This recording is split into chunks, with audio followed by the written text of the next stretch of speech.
Matelot à bord d'un chalutier, Rémi s'apprête à virer l'engin de pêche avec le reste de l'équipage. En se déplaçant, son pied glisse. Il tombe et se fracture le poignet en tentant d'amortir sa chute. Un accident qui n'est pas sans conséquences pour Rémi. Un poignet fracturé, 2 mois d'arrêt de travail, une perte de revenus et des semaines de rééducation à venir. Mais ce n'est pas tout.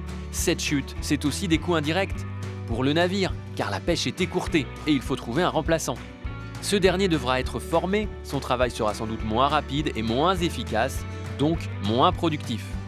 Pour les secours, l'intervention des médecins urgentistes du centre de consultation médicale maritime, du CROSS et de l'hélicoptère pour l'évacuation de Rémi entraîne des coûts importants. Pour le régime social enfin, qui verse des indemnités journalières à Rémi et prend en charge les soins liés à son accident. Les chutes à bord des navires de pêche sont fréquentes, c'est le deuxième type d'accident le plus répandu. Elles surviennent majoritairement en mer à 44%, mais aussi à quai à 39%. Alors, la chute de Rémi et ses multiples conséquences, comment aurait-on pu les éviter ? 1.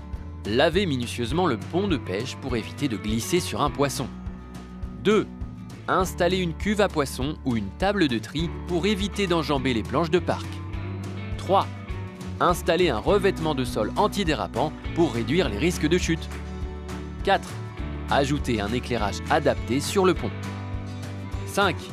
Organiser le travail pour permettre un repos de l'équipage et ainsi réduire la fatigue. 6. Enfin, fournir des bottes de travail avec une semelle antidérapante. Allez, bon vent les marins et attention aux risques.